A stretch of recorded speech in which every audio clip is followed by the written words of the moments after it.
नमस्कार, मी संदीप कसालकर. क्या न्यूजमध्ये आपल्या सर्वांचं स्वागत. आणि क्या न्यूजचा हा खास कार्यक्रम क्या था मेरा सफर या कार्यक्रमाअंतर्गत आम्ही असे बरेच व्यक्तिमत्व यांची मुलाखत घेत असतो आणि त्यांचा आयुष्यातला खडतर प्रवास आम्ही जाणून घेत असतो. तर सध्या आपण मरोळ, अंधेरी मरोळ या ठिकाणी आहोत. या ठिकाणी पोलीस दलाचे मुख्य प्रशिक्षक, जे ट्रेनर, ज्याला चीफ ट्रेनर आपण म्हणतो, असे प्रदीप मोहिते साहेब आपल्यासोबत आहेत. साहेब, क्या था मेरा सफर क्या न्यूजचा खास उपक्रम आहे. या माध्यमातून आम्ही आपला जो जीवन प्रवास आहे पोलीस बनण्यापर्यंतचा आणि त्याच्यानंतर आपण जे समाजासाठी कार्य केलं आहात त्याबद्दल आम्ही आपल्याशी संवाद साधणार आहोत. आपलं स्वागत आहे क्या न्यूज. जैन सर. पोलीस बनण्याची चाहूल ही आपल्याला कशी लागली? बालपण आपलं कसं होतं? कसा आपला खडतर प्रवास होता? काय सांगाल तुम्ही? सर, मी 1976 पासून या पोलीस विभागामध्ये, मरोळ विभागामध्ये राहतो आणि माझे वडीलसुद्धा पोलीस दलामध्ये होते. त्यावेळेला मी पोलीस दलामध्ये इथे ट्रेनिंग, लहान असताना मी 7-8 वर्ष असताना त्या ग्राउंडवरती मी मलखांब, कराटे, बॉक्सिंग असे विविध खेळ मी इथे प्रॅक्टिस करत होते. मला त्यामुळे आणि त्या पोलिसांच्या ह्याच्यामध्ये मला एवढी आवड निर्माण झाली की लहानपणी माझी इच्छा होती की मी पोलीस दलामध्ये भरती होऊन मी पोलिसांसाठी काहीतरी केलं पाहिजे. पोलिसांना चांगले एक शिक्षक बनायला पाहिजे. खेळामध्ये, तसे पोलीस ट्रेनिंगमध्ये विविध प्रकारचे नवीन नवीन प्रयोग आणून किंवा नवीन नवीन कला आणून ते आपण त्या मुलांमध्ये वाटल्या पाहिजेत आणि पोलिसांचा ट्रेनिंग विभागामध्ये प्रगती केली पाहिजे. आई वडील जे आपले होते तेही पोलीस खात्यातच होते का, किंवा म्हणजे काय होतं नेमकं? आहे माझे वडील हे पोलीस दलामध्ये होते आणि माझी आई हाऊसवाईफ होती.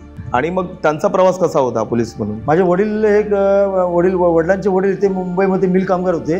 बरं. आणि वडील पैलवान होते, तेव्हा स्पोर्ट्समॅन होते आणि वडील स्पोर्ट्समॅनच्या कोट्यातून ते तेवढा पोलीस दलामध्ये भरती आली होती. पोलीस दलात म्हटलं म्हणजे आपल्या कुटुंबाकडे वेळ द्यायला तेवढा फारसा वेळ नसतो. तर तुमच्याकडे खास करून एक मुलगा म्हणून तुमच्याकडे लक्ष असायचं का? सर, सांगायचं म्हणजे कसं आहे, आमचे वडील सकाळी पहाटे कधी जायचे कामावरती किंवा रात्री कधी यायचे ते आम्हाला कळायचंच नाही. आम्हाला काहीतरी सुट्टीविषयी किंवा कधी आम्ही गावाला चाललो असं कुठे असं आमच्या वडिलांचं दर्शन फार कमी घडायचं. आणि आमचे वडील साकीनगावमध्ये मिल पेशलला होते, क्राईमला होते. त्यामुळे वडिलांचा प्रवास हा नेहमी ड्युटीमध्ये असायचा. पण मी कुठे असं मेडल मारलं, खेळताना काय मारलं तर आम्हाला वडील शाबाशी द्यायचे. लोक त्यांना सांगायचे की तुमच्या मुलांनी खेळामध्ये असे मेडल्स मारलेले आहेत, तुमचं मुलगा असा आहे तसा आहे. मग असं सांगितलं वडिलांची स्थिती होती.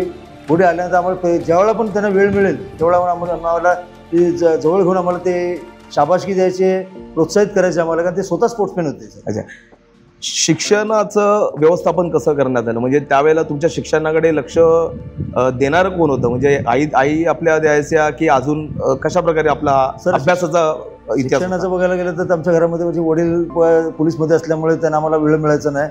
दुसरी गोष्ट म्हणजे वेळ मिळायचं म्हणजे त्यांना काम भरपूर असायचं त्यांच्याकडे आणि ते पण समाजसेवा पण करायची तसेच. आणि आईवरती आमची ती अशिक्षित होती, ती काही शिकलेली नव्हती. मग आम्हाला शिकवायला असं कोण होतं? आमच्या बाजूला एक फडतरे म्हणून PSI होते, PSI परीक्षा पास झाले होते. ते आम्हाला ते आमचा अभ्यासक्रम घ्यायचा व त्यांनी आम्हाला अभ्यासामध्ये पण शिकवणं, कसा अभ्यास करायचा, काय करायचा, त्या शिक्षणामध्ये पण त्यांनी आम्हाला गोडी निर्माण केली होती की भविष्यात तू पुढे जा, पोलीसमध्ये भरती हो, मोठा अधिकारी हो. हे त्यांचं एक स्वप्न होतं आमचं. मी त्यांना गुरु मानले होते. सर, तुम्हाला ज्यांनी प्रशिक्षण दिलं ते कोण होते आणि कशा प्रकारे तुम्ही पोलीस दलात सामील झालात? सर, मी पोलीस दलामध्ये खेळाडून भरती आलो. मी इथे ट्रेनिंग सेंटरला मी लहान असल्यामुळे इथे खेळत असल्यामुळे तेवढा इथे प्राचार्य म्हणून उत्तमराव काळेसाहेब DCP होते. तेच मुंबई रेल्वेला ते DCP म्हणून गेले, अधीक्षक म्हणून गेले व त्यांची इथे पोलीस भरती चालू होती इथे. व त्यांनी मी ग्राउंडवर खेळत असताना मला साहेबांनी बोलून घेतलं की तुला इच्छा आहे का पोलीस खात्यामध्ये भरती व्हायची? तर मग त्यांनी मला हो म्हणून सांगितलं. तर मला त्यावेळेला त्यांनी खेळाडू डायरेक्ट भरती केलं आणि मी पहिल्या मुंबई रेल्वे पोलीस दलामध्ये भरती आलो. सर, अच्छा. मग रेल्वे पोलीस दलात ज्यावेळेला भरती झालात त्यावेळेला कशा प्रकारची आव्हानांना सामोरं जावं लागलं? सर, रेल्वे पोलीसमध्ये भरती आल्यानंतर आम्हाला काय केलं, ट्रेनिंगसाठी अकोला इथं पाठवलं. आणि त्यावेळेला 1991ला कुंभमेळावा भरला होता. अच्छा. कुंभमेळावा भरल्यानंतर आम्हाला ते नाशिकला विभागणी करण्यात आले व नाशिक पोलीसमध्ये आम्हाला समाविष्ट करून घेण्यात आलं.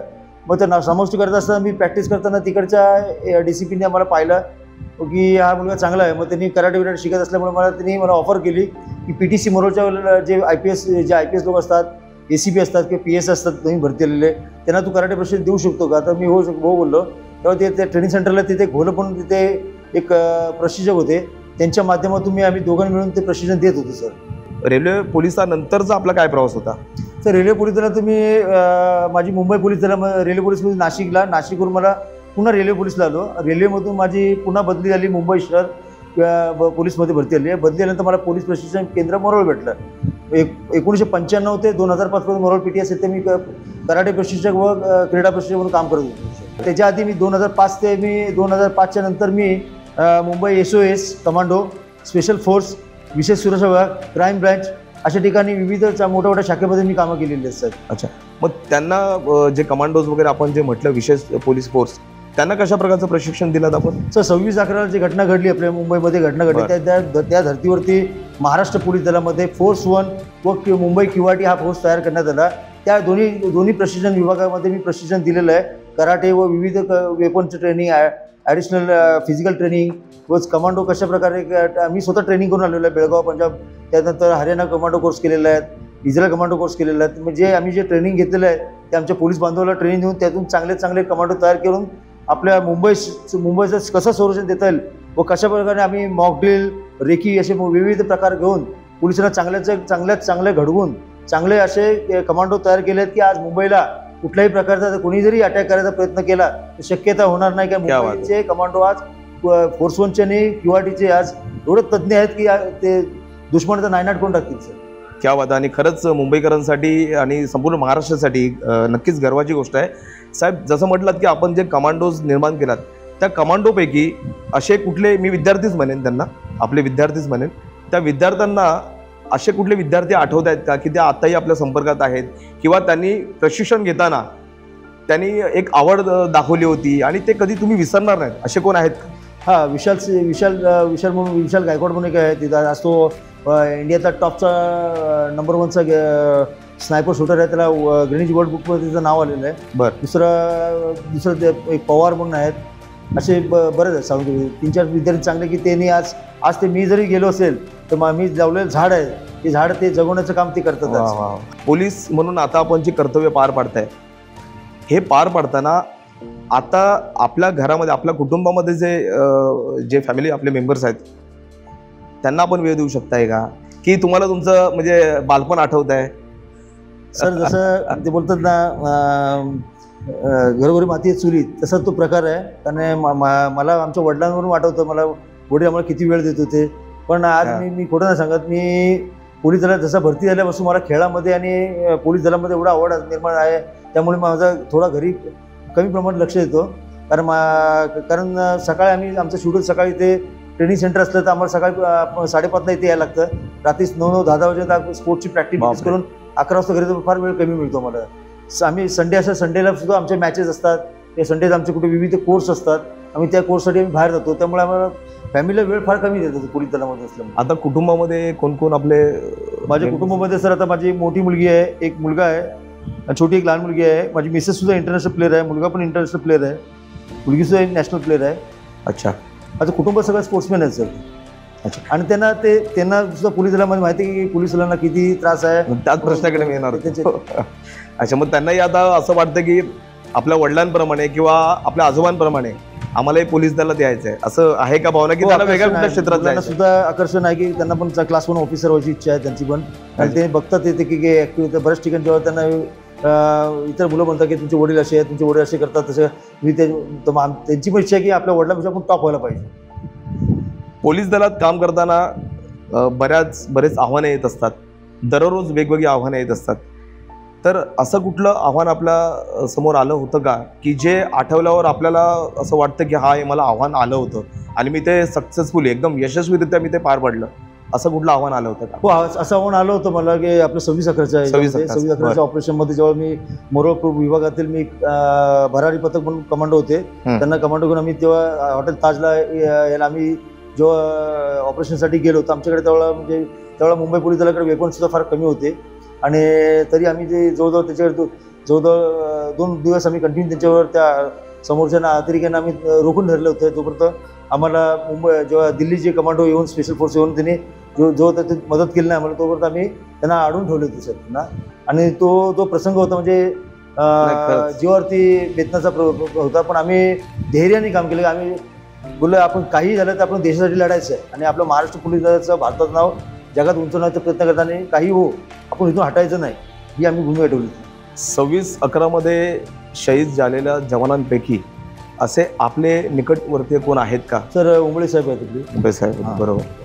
आणि उंबळे साहेबांना मी त्यांना जवळून पाहिलं होतं आणि तो मनुष्य फार एकदम हे होता आणि त्यांनी जे केलेलं आहे ते एवढं धाडस कोणी शक्यता बरोबर. फार साहेबमध्ये अशोक कामते साहेब पण होते. कामते साहेब, कारण अशोक कामते साहेब हे स्पोर्ट्समॅन होते, मी पण स्पोर्ट्समॅन. त्यांच्याबद्दल आम्हाला खूप जास्त आवड आहे आणि ते पण एक धडाडीचे होते.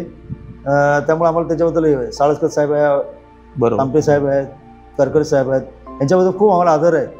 नाही खरोखर. आणि मुंबईकरांसाठी हा खरंच मोठा धक्का होता 26/11चा. त्यातल्या त्यात आपल्या पोलीस बांधवांनी ज्या प्रकारे ही पूर्ण जी सिच्युएशन हँडल केली आहे, खरंच हॅट्स ऑफ आहे. सण उत्सव जेव्हा असतात, या उत्सवादरम्यान महाराष्ट्र पोलीस जो असतो तो बाहेर असतो, कुटुंब आपलं असतं, कुटुंबाला पण आपल्या व्यक्तीची ओढ असते आणि आपल्यालाही काही असतात. काय वाटतं तो अनुभव? जेवढा म्हणजे दिवाळी, दसरा, तुमचं रमजान असे विविध सण असतात तर आम्ही लोक नवीन नवीन कपडे, पारंपरिक कपडे घालून त्या एरियामध्ये फिरत असतात. गाड्यामध्ये प्रवास. आम्हाला पण इच्छा असते की आपलं पण आपण कधी फिरलं पाहिजे, पण आपण शासकीय नोकरीमध्ये असल्यामुळे आपल्या जनतेची सेवा, जनतेचं रक्षण करणे, जनतेची देखभाल करणे आपलं कर्तव्य असल्यामुळे त्यामुळे आपल्याला इथं सणाला त्याग करून आपण ते लोकांसाठी किती आपलं काम करता येईल, समाजसेवा करता येईल किंवा किती कामं करता येईल, लोकांना किती चांगल्या शिस्त लावता येईल हे ह्याच्याकडे काटेकोर लक्ष देतं. त्यामुळे आपल्या कुटुंबासोबत आपल्याला कुठलाही उत्सव साजरा करता येत नाही. कारण नोकरी अशी आहे की पोलीस दलाची नोकरी ही जनतेमध्ये कंटिन्यू व्हायला लागतं. आज बंदोबस्त आला, कुठे दंगल झाली, कुठे काय झाला, कुठे सण आले, काय आले, तर पोलिसांना तत्काळ त्या ठिकाणी हजर राहायला लागतं सर. त्यामुळे कुठल्याही सणामध्ये सहभागी होताना जरी आम्ही सहभाग घेत नसेल तर लोकांकडे पाहून आम्ही त्यांच्याकडे पाहून आम्ही उपभोगतो. नाही खरंच मोठी गोष्ट आहे. महिलांना सेल्फ डिफेन्ससाठी, कारण की आपण एक खेळाडू हाच होता, सेल्फ डिफेन्ससाठी कशा प्रकारचे सल्ले द्याल? सर पहिली गोष्ट म्हणजे महिला आजच्या घडीला तर महिलांना शिकणे फार गरजेचं आहे. कारण महिला सुरक्षित असं म्हणता तुम्ही नाही. आम्ही मुंबई पोलीस आयुक्त बृहन्मुंबई व तसेच पोलीस महासंचालनाच्या आदेशाने आम्ही मुंबईतील विविध शाळा, विविध कॉलेज, तसेच विविध संस्था या NGO अशा बऱ्याच ठिकाणी आम्ही शालेय विद्यार्थ्यांना, कॉलेजच्या विद्यार्थ्यांना विविध प्रशिक्षण दिलेलं आहे. आणि त्या प्रशिक्षण मार्गात आम्ही दाखवलं की समजा उदाहरणार्थ एखादा मुलगी रात्री ट्रेनमधून प्रवास करत असेल तर आजकाल प्रत्येकाकडे मोबाईल असतो किंवा स्प्रे असतो. अशा वेळेला त्या मुलींनी स्वतः बचाव कसा केला पाहिजे. 4 गुंड जर त्या ट्रेनमध्ये चढले तर ते कमी स्वतः बचावासाठी एक छोटा चाकू जरी असलं तर ते घालून समोर दाखवू शकते. दुसरी गोष्ट तुम्ही स्प्रे असेल तर पेपर स्प्रे जर मिळतो बाहेर बाजारामध्ये, तो पेपर स्प्रे जर डोळ्यावर स्प्रे केला तर मनुष्य तेवढं तर तुम्ही स्वतः करून निघू शकता.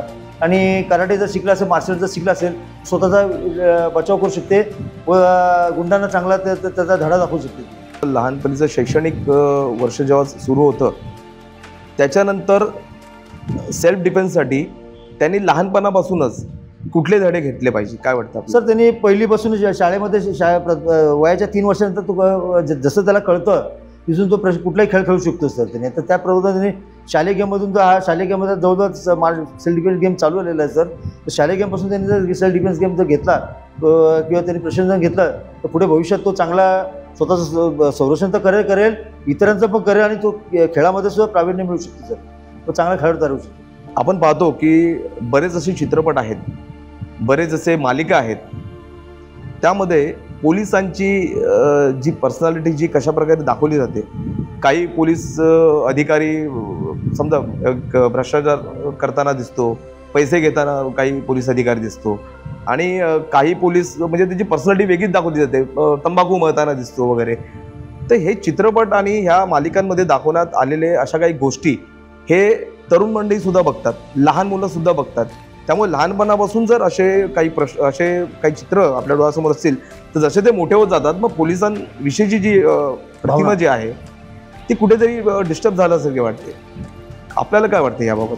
तर माझं असं स्पष्ट सांगणं आहे की जे आज टी व्हीवरती, पडद्यावरती किंवा पिक्चरमध्ये किंवा सिरियलमध्ये पोलीस दलाबद्दल दाखवतात की असे पैसे घेताना, हे घेताना, ते घेताना किंवा कुठलं व्यसन करताना दाखवतात, अशा गोष्टी दाखवत नाही की ते टी व्हीवरती एखादा चांगली घटना घडलेली आहे, खरी गोष्ट. किंवा एखाद्या रॉबरी पकडलेली आहे, एका जीवा बेतणाऱ्या एखाद्या मुलीला संकटात सोडवलेलं आहे, किंवा कुठे दरोडा पडला त्या दरोडा ठिकाणी त्यांनी त्या पोलिसांनी काम केलेलं आहे. रस्त्यावर जाताना अचानक अचानक ॲक्सिडेंट झालेला आहे, त्या ॲक्सिडेंट जखमी माणसाला त्यांनी हॉस्पिटलमध्ये नेला, कुठल्याही पोलिस नंतर डायरेक्ट हॉस्पिटल नेलं, त्याचे औषधोपचार केले, किंवा एखादा जखमी मनुष्य पडलेला आहे त्याला मदतीचं असं इतरांची मदत घेऊन त्याला हॉस्पिटलला पोहोचवणे किंवा त्याच्या संबंधित नातेवाईक कळवणे, चांगली अशी बरीच अशी कामं करतात की पोलिसांनी केलेली आहेत.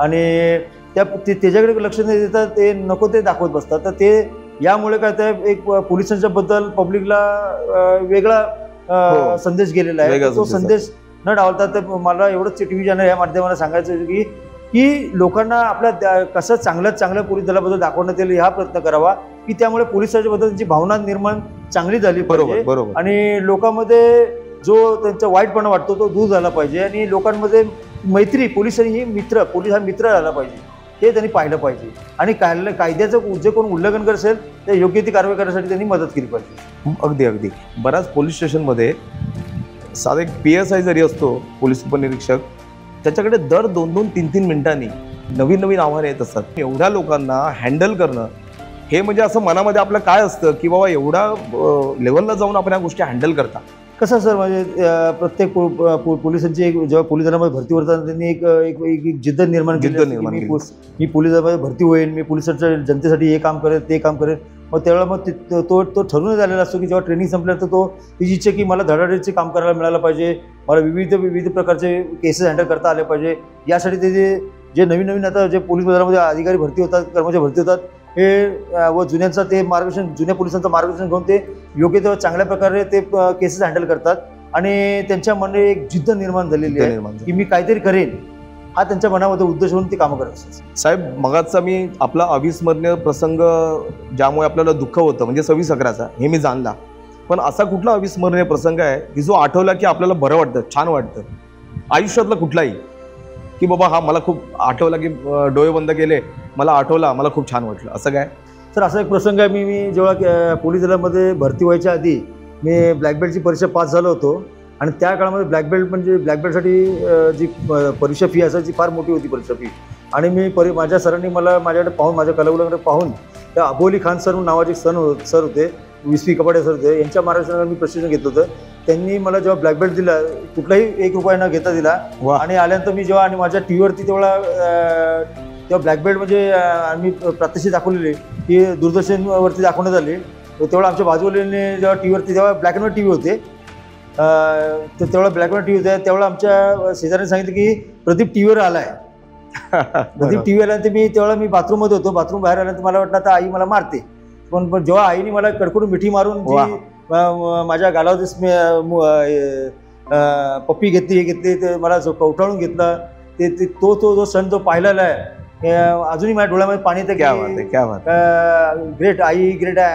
आज जो काय आहे गुरु आणि आई वडिलांमुळेच आहे. नाही, अगदी. आमचे मोहिते साहेब कसे आहेत आतमधून, म्हणजे कसं एकदम एन्जॉय करणारे कसे आहेत ते सांगा. सर, माझी वृत्ती आहे खेळ वृत्ती. जसं मी खेळामध्ये प्रावीण्य मारतो तसंच मी माझ्या मनामध्ये मी कधीच दाखवत ना. माझ्याकडे बरेच वेळा संकट आले, माझे वडील एक्सपायर झाले, आई एक्सपायर झाली, आजी एक्सपायर झाली, किंवा माझी मुलं किडनॅप पण झाली होती. अशा प्रसंगाला सुद्धा असं एवढे प्रसंग असताना सुद्धा मी स्वतःला एवढं क्रीडा क्षेत्रामध्ये खेळून लोकांना दाखवून दिलं नाही की माझ्यावरती काही दडपण आलेलं आहे की काही आलेलं आहे, हे भावना सर्वांना कळून दिलेल्या नाहीत. आणि क्रीडा क्षेत्र एवढं जपलं आहे मी की म्हणजे फुलासारखं जपलेलं आहे सर. आणि क्रीडा क्षेत्रातून प्रत्येक मी जेवढं घेतलेलं तर माझ्याकडून जवळजवळ 1,92,000 लोकांना मी प्रशिक्षण दिलेलं आहे. विनामूल्य प्रशिक्षण दिले आहेत. कुठल्याही प्रकारचा मोबदला घेत नाही. आणि आज बरेच मुलं, पोलिसांची मुलं घ्या, मी NGOची मुलं, अनाथ आश्रमाची मुलं, पोलिसांची मुलं, सैनिकांची मुलं किंवा गरीब आदिवासीची मुलं, अशा मुलांना विना प्रशिक्षण देऊन आज ते मुलं टॉप लेवलचे अधिकारी आहेत, टॉप लेवलचे इंडियाचे खेळाडू म्हणून त्यांनी काम केलेलं आहे. आज जगामध्ये त्यांची नावं होतात.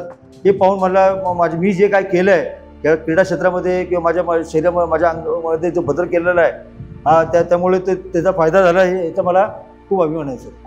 असं कुठलं ठिकाण आहे महाराष्ट्रामध्ये किंवा महाराष्ट्राच्या बाहेर जिथे तुम्ही नेहमी जाता कधी, किंवा असं कुठलं ठिकाण आहे तिकडे तुम्हाला असं वाटतं की मला इकडे गेल्यावर बरं वाटतं, असं कुठलं ठिकाण आहे महाराष्ट्र किंवा महाराष्ट्राच्या बाहेर? असं एकच ठिकाण मला वाटतं की सातारामध्ये तळबेट एक ठिकाण आहे, अंबिराव मोहितेंचं घराणं, जिथे आमचं पूर्वजन होते. आम्ही सध्या आमची 4 पिढ्या आम्ही सातारामध्ये मान तालुका देवडी येथे राहतो. पण जेव्हा अंबिराव मोहितेंचे बदल जेव्हा मी स्वतः वाचला, गावात लोकांकडून माहिती घेतली, लहान असल्यामुळे गोष्टी ऐकून, पण स्वतः मी प्रत्यक्षात तिथे जाऊन जेव्हा तिथे आलो व तिथला जो परिसर पाहिला, त्यानंतर बोललं माझ्या पूर्वजांनी उगाच हा विभाग सोडला. आणि खरंच पाहण्याच्या दृष्टीने म्हणजे अजून माझ्या डोळ्यामध्ये अश्रू आहेत की ही आमची जन्मभूमी आहे, कर्मभूमी आणि जन्मभूमी आहे. त्या ठिकाणी जायला मला आवडेल आणि मला तिथे राहायला सुद्धा आवडेल. म्हणजे आपली मला असं वाटतं पुढची रिटायरमेंट आहे, माझी इच्छा आहे की तिथे तळबेटलाच मुक्कामी होईल. सरसेनापती यांच्या समाधी सेवा करेल. बरोबर आहे. अंबिराव मोहिते. थोडं डाएटकडे येऊया. यस. कारण की एक खेळाडू असतो त्याचा डाएट थोडासा वेगळा असतो. कशा प्रकारचं खाणं आपण नेहमीच्या जेवणामध्ये पसंत करता? सर, आता लोक सांगतात की हे औषधं घ्या, ते औषधं घ्या, ही मेडिसिन खावा, ती मेडिसिन खावा, याच्या विरुद्धच आहे. माझे वडीलसुद्धा स्पोर्ट्समॅन होते. आम्हाला रात्री मटकी, माझे वडील, माझी आई, माझी मिसेससुद्धा खेळाडू आहे. ती सुद्धा आम्हाला ना, आमची वहिनी आम्हाला ना रात्री मोडाले मटकी भिजवायची, सकाळी ते आम्हाला खायला द्यायची. सर, सकाळी उठल्यानंतर गरम पाण्यामध्ये कोमट गरम पाणी, एक हळदीचा चमचा आम्ही खायचो, त्यामध्ये पाणी प्यायचं. तर 1 तास काही खायचं नाही. मग अशा पद्धतीने आम्हाला तो डाएट होता. त्यामुळे आपल्याला नंतर 9 वाजता आल्यानंतर आम्हाला कडधान्यामध्ये मिक्स कडधान्य, त्यानंतर मग शिरा, उपमा, असे वेगवेगळे पदार्थ ह्याच्यामध्ये, आणि फ्रूट्स, केळी किंवा तुम्हाला जे आवडेल ते फळं आम्हाला खायला मिळाले. आणि त्याच्यामध्ये जो डाएट आहे ना, ते तुम्हाला कुठल्या मेडिसिनमध्ये मिळणार नाही. म्हणजे सर्व औषधे आपल्या किचनमध्येच असतात. किचनमध्ये फक्त शोधता आली पाहिजे एवढंच. साहेब, पुन्हा मी पोलीस दलाकडे वळतोय. आता जास्त वेळ घेणार नाही आपला. 2-3 प्रश्न असतील आपले. पोलीस दलामध्ये राहताना वरिष्ठ आपले जे असतात, हा विषय अगदी महत्त्वाचा असतो. वरिष्ठांशी आपलं कसं बोलणं होतं, कशा लेवलचे आदेश त्यांच्याकडून असतात, दिवसभरामध्ये कशा प्रकारचे आदेश त्यांच्याकडून असतात, आणि त्याच्यावर आपलं किती वेळात ते काम आपल्याकडून पूर्ण होतं? सर, पोलीस दलामध्ये म्हणजे मी खेळाडू असल्यामुळे, खेळामध्ये विविध प्रावीण्य नेहमी मेडल्स मिळत असल्यामुळे, त्यामुळे माझ्या वरिष्ठाकडे माझ्याबद्दल त्यांच्या मनामध्ये एक माझं स्वतःचं बद्दल त्यांनी एक निर्माण केलेलं आहे. मी स्टेटस निर्माण केलं. त्यामुळे माझ्या वरिष्ठसुद्धा मला ते पाहूनच मला त्या पद्धतीने कामं दिली. आतापर्यंत मला जवळजवळ 14 वर्ष सर्व्हिस झालेली आहे. मला त्याच पद्धतीने कामं दिलेली आहेत. आणि त्यांनी जे आदेश दिले, उदाहरणार्थ प्रशिक्षण विभाग असू द्या, हे अचानक एखादा बंदोबस्त आलेला असेल, किंवा अचानक एखादा नवीन कोर्स आयोजन करायचा आहे, किंवा मेडिकल कॅम्प घ्यायचे आहेत, किंवा एखाद्या ठिकाणी प्रशिक्षण शालेय विद्यार्थ्यांना, कॉलेजच्या विद्यार्थ्यांना प्रशिक्षण द्यायचं आहे, किंवा एखाद्या NGOला जायचं आहे, किंवा पोलीस खात्यामध्ये नवीन कोर्सेस येतात. ते कोर्सेस कसे लोकांमध्ये डिवाईड केले पाहिजे, कसं प्रशिक्षण दिलं पाहिजे, त्यासाठी तुम्ही प्रशिक्षण कसे तयार केले पाहिजे, किंवा तुम्हाला वेळोवेळी पोलिसांसाठी काय नवीन काय करता येईल काय, याबद्दल ते वारंवार मला गाईड करतात. त्याप्रमाणे आम्ही त्याचं पालन करून आम्ही त्याची कृती करतो. असं तुम्ही काय आवाहन कराल तरुण पिढीला की आपण पोलीस दलात यावं आणि इथे येऊन समाजाची सेवा करावी? कशा प्रकारे आपण आवाहन? जसं ज्याप्रमाणे लोक आर्मी दलामध्ये भरती होऊन देशाची सेवा करते, तर देशाची सेवा तर करा, पण त्याचनंतर तुम्ही पोलीस दलामध्ये भरती होऊन जनतेसाठी तुम्हाला काय करता येईल, जनतेचं रक्षण कसं करता येईल, हे तुम्ही या दृष्टीने पहा. व तुम्ही पोलीस दलामध्ये आज तुम्हाला पोलीस दलामध्ये विविध प्रकारचे तुम्हाला कॉम्पिटिशन आहे. तुम्हाला जर एखादा चांगला खेळाडू असेल तर क्रीडा क्षेत्रात जाऊ शकतो. एखादा मुलगा सायबरमध्ये एक्सपर्ट असेल तर सायबर डिपार्टमेंट, असे वेगवेगळे डिपार्टमेंट आहेत की त्या ठिकाणी तुम्ही जाऊन तुम्ही कामं करू शकता व तुम्हाला स्वतःचा एक छाप निर्माण करू शकता व तुमचं ध्येय चांगलं गाठता येईल. आणि पोलिसामध्ये भरती होणे आज फार म्हणजे जनतेसाठी सांगण्याचा उद्देश एवढाच आहे की जास्तीत जास्त विद्यार्थ्यांनी पोलिसांमध्ये भरती व्हावे. जसे आर्मीमध्ये व्हावे तसे पोलीस दलामध्ये पण जास्तीत जास्त व्हावे. जसे मिलिटरीमधून रिटायर झालेले सुद्धा पोलीस जे आर्मीचे असतात ते सुद्धा एक पोलीस खात्यामध्ये जसे आर्मीमध्ये सेवा केलेली आहे तशी आपली पोलीस दलामध्ये जनतेमध्ये सेवा करण्यासाठी लोक भरती होतात. तशी इतर नवीन यंग पिढीने सुद्धा जनरेशनने सुद्धा पोलीस दलामध्ये भरती होऊन जनतेसाठी काय ते करावे व स्वतःचं उद्दिष्ट गाठावे. पोलीस भरती प्रक्रिया थोडक्यात सांगावी प्लीज. पोलीस भरती प्रक्रिया असते ना, आणि आपण कशा प्रकारे त्यांना ट्रेनिंग देता, कशा प्रकारे एकंदरीत पोलीस भरतीसाठी आता महाराष्ट्रामध्ये विविध प्रायव्हेट क्लब सुद्धा निघालेले आहेत. पोलीस दलामध्ये कसे जसे महिलांसाठी पूर्वी कसं पोलीस दलात क्लब्स, रोप, भिंत, ऑप्टिकल असा प्रकार होते. आता ते कमी झालेले प्रकार आहेत. 800 मीटर आहेत, गोळाफेक आहे, त्यानंतर तुम्हाला लांब उडी आहे, असे जे प्रकार आहेत मोजकेच प्रकार आहेत. आणि त्यांनी आणि जनरल नॉलेज, त्यानंतर तुम्हाला जनरल नॉलेज आहे, त्यानंतर तुम्हाला गणित आहेत, व्याकरण आहेत, याच्यावर जास्त भरण्याचं आहे. आपलं सुपरविजन या ठिकाणी कुठे कुठे असतं? म्हणजे सुपरविजन सर माझं मरोळ विभागामध्ये चालतं सर सध्या. अच्छा, कशा प्रकारे ट्रेनिंग देता त्यांना आपण? पोलीस दलामध्ये ट्रेनिंग, पोलिसांसाठी ट्रेनिंग असते ती पोलीसची ट्रेनिंग देतो. जे भरतीसाठी इच्छुक असतात की पोलिसांची पोलीस पाल्ली असेल किंवा इतर असेल, खेळाडू असेल, असे त्यांना आपण पोलीस दलामध्ये ज्या भरतीचे जो ज्याप्रमाणे पर्टिक्युलर सांगितलेलं आहे त्याप्रमाणे त्याचा सराव करून देतो. मरोमध्ये किती प्रतिसाद आहे? मरोमध्ये सध्या 550 प्रशिक्षणार्थी आहेत. त्यांना आम्ही पोलीस दलाचे संपूर्ण बेसिक ट्रेनिंग व पोलीस दलामध्ये सर्व लॉ बीचं सर्व ट्रेनिंग दिली जाते ना सर. मैदानी पण ट्रेनिंग देतो आम्ही त्यांना, आणि लॉची ट्रेनिंग सुद्धा आमचे लॉचे ऑफिसर देतात सर, की पोलीस दलामध्ये हा जो शिपाई असेल हा सुद्धा ऑफिसरसारखं काम करू शकतो.